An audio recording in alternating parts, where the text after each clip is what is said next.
ভাই আমি রাজা দত্তের এই ভজন বলে ক্যারেক্টারটার পোস্টার দেখে ভীষণ ভীষণ ভীষণ খুশি হয়েছি। কেন আমি বলছি শোনো। প্রথম কথা হচ্ছে গিয়ে যে লে ছক্কা সিনেমাটা আমি বার 3-4 তো আমি দেখেছি, এবং লে ছক্কা সিনেমাতে এই দেখো দেবদার সাথে রাজা দত্ত অনেকগুলো কাজ করেছে। রাজা দত্ত বাংলা সিনেমাতে একটা সময় প্রমিনেন্ট ভিলেনের চরিত্রে বা ভিলেনের সাগরেদের চরিত্রে সে অভিনয় করত। দ্য থিং ইজ যে লে ছক্কাতে তার ক্যারেক্টারটার গল্পই এমনভাবে সেট করা হয়েছিল যে ওই গল্পটার মধ্যে অন্যরকম ব্যাপার ছিল। মানে সাধারণত কি হয় যে ভিলেনরা হিরোদের বোনকে উত্ত্যক্ত করছে, এরকম তো হয়। ওখানে ছিল যে হিরোর বোন ভিলেনের দিকে অ্যাট্রাক্টেড, সেই কারণটা খুব দুঃখের। মানে পায়েল সরকারের দিদি ওখানে কাইন্ড অফ বিয়ে হয়নি, তারও একটা চাহিদা রয়েছে, এবং সে কাইন্ড অফ মেন্টালি আনস্টেবল বলে এই গুন্ডার দিকে সে আকৃষ্ট হচ্ছে। ওই গল্পটা এত যন্ত্রণার না, মানে লে ছক্কা সিনেমাটা মাস্টারপিস ফিল্ম। আমি জানি সাউথের কোনো সিনেমার রিমেক করা হয়েছিল, বাট দ্য থিং ইজ আমি অরিজিনালটা নিয়ে কোনোদিন কেয়ার করিনি, বিকজ লে ছক্কা সিনেমাটা আমার কাছে অত্যন্ত প্রিয়। দেবের সব থেকে যে সিনেমাগুলো আমি পছন্দ করি তার মধ্যে, আর তার মধ্যে অন্যতম কারণ হচ্ছে কি যে এই ভিলেনটা। তো রাজা দত্ত না, মানে আমি রিয়েলি মনে করি যে এদের দুর্ভাগ্য যে এরা বাংলাতে এরা অভিনয় করে। এরা যদি আজকে হলিউড বা সাউথে যদি থাকতো না, এরা স্ক্রিন কাঁপাতো। ওইখানে রাজা দত্তের কিছু সিন রয়েছে, একজন মহিলাকে সে ধমকি দিচ্ছে যে গ্যাস বেলুনটা ফাটিয়ে দেবো না, তো ওনার ডায়লগ ডেলিভারি খুব স্লিজি উম্যানাইজার বাস্টার্ড একটা পরিস্থিতির ফায়দা নিচ্ছে, ভেতরে ভেতরে খুব নিষ্ঠুর ধান্দাবাজ, একদম হারামি একটা লোক।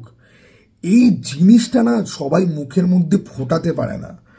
রাজা দত্তকে দিয়ে অনেক আলতু ফালতু ভিলেনও করা হয়েছে, যেখানে শুধুমাত্র ভয়ঙ্কর এক্সপ্রেশন দাও আর 4টে হিরোকে গালাগাল দাও, হয়ে গেল। কিন্তু লে ছক্কার ক্যারেক্টারটার মধ্যে এত বেশি লেয়ারিং ছিল, এবং সেটা যেভাবে রাজা দত্ত পুল অফ করেছিল ওই সিনেমাতে, হ্যাটস অফ টু হিম। এইবারে এই খাদানের জন্য সে ভিলেনের চরিত্রে আছে আমি জানতাম। এবার তার আজকে ক্যারেক্টার পোস্টারটা এসছে, হুইচ ইজ এগেন ইন্টারেস্টিং। তার কারণ হচ্ছে গিয়ে যে এখনো অবধি দেব বাদ দিয়ে কারুর সঙ্গে কিন্তু আমি ওয়েপান দেখিনি। অনির্বাণ চক্রবর্তীকে তীরধনুক দেওয়া হয়েছিল, ওটা নিয়ে আমি খুব একটা বেশি এক্সাইটেড আমি হইনি। দেবের সঙ্গে কুঠার রয়েছে, এর সঙ্গে রয়েছে ভাই AK-47। এর যে পোস্টটা যেটা ঠিক আছে, সেটা দেখেই বোঝা যাচ্ছে যে একটুখানি বয়স্ক টাইপের ভিলেন তার ক্যারেক্টারটা।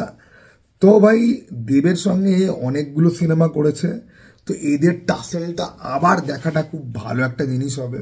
এবং ক্যারেক্টারটাকে যদি ডিরেক্টর ভালো করে যদি লেখে, তাহলে তো ভাই আমি সুপার ডুপার আমি এক্সাইটেড।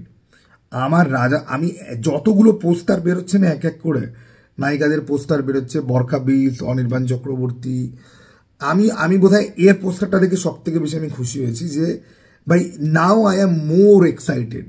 আমি এক্সাইটেড ছিলাম খাদান নিয়ে, now I am more excited. এবারে খাদানের প্রমোশন শুরু হয়েছে, প্যান বেঙ্গল প্রমোশন হবে, সেটার একটা টিজার মতো এসছে, এবং সেটা দেখেও বেশ ভালো লাগছে যে না ভাই প্রমোশনটাকে সিরিয়াসলি নিচ্ছে, ঠিক আছে। কিন্তু দেখার বিষয় যে গোটা পশ্চিমবঙ্গ থেকে বক্স অফিস কালেকশনটা কীরকম আসে বা কী হয়, কীরকম বৃত্তান্ত কী হয়। খাদান নিয়ে দেখো সবাই এক্সাইটেড, আমিও এক্সাইটেড। আমি একটুখানি ভালো অ্যাকশন আর দেবকে মাসি একটা অবতারে পাবো, সেটার জন্য আমি এক্সাইটেড।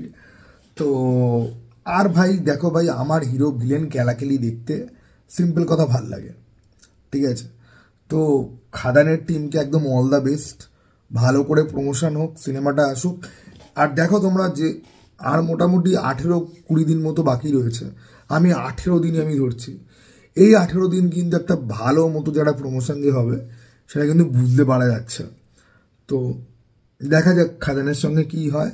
আর রাজা দত্ত মাইরি বলছে আরও কিছু ভিলেনের ক্যারেক্টার বোধহয় রয়েছে, কিন্তু সব থেকে বড় কোয়েশ্চেন যেটা আমরা পডকাস্টেও ডিসকাস করছিলাম যে ভাই বিদ্যুৎ জামাল কি থাকবে।